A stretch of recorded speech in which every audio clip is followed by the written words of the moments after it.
Everybody does a little bit, and I think it's having like that support system to. The reason the WNBA is currently in a panic is because Lexie Hall chose to reveal some strange secrets about Caitlin Clark in the Indiana Fever locker room. As we all know, Caitlin Clark has always been the unflappable queen. She's the kind who could be shoved, tripped, or even blindfolded during a game and still maintain her composure, acting as though it was all part of the plan. She's not here to keep quiet. She's loud. She's relentless.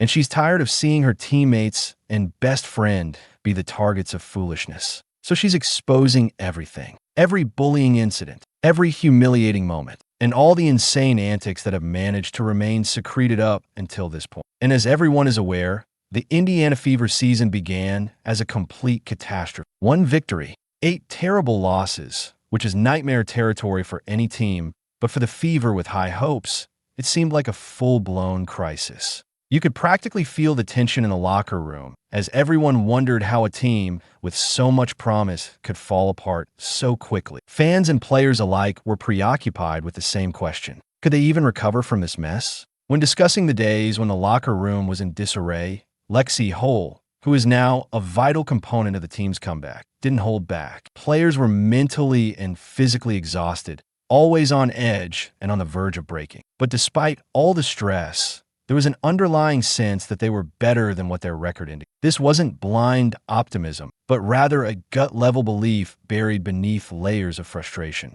When Hull revealed what was going on behind closed doors, it became clear that the team was in emotional turmoil. Every defeat was a gut punch, and players began to question if they belonged in the league, whether their tactics were ridiculous, and whether their roles even made sense. The players were hanging on by a thread due to the intense stress, and some of them questioned if it was worth it to keep going. What's remarkable is that, despite the fact that it would have been easy to let their irritation drive them apart, they remained united. The moment Caitlin Clark declared for the WNBA draft, the sports world was practically short-circuited.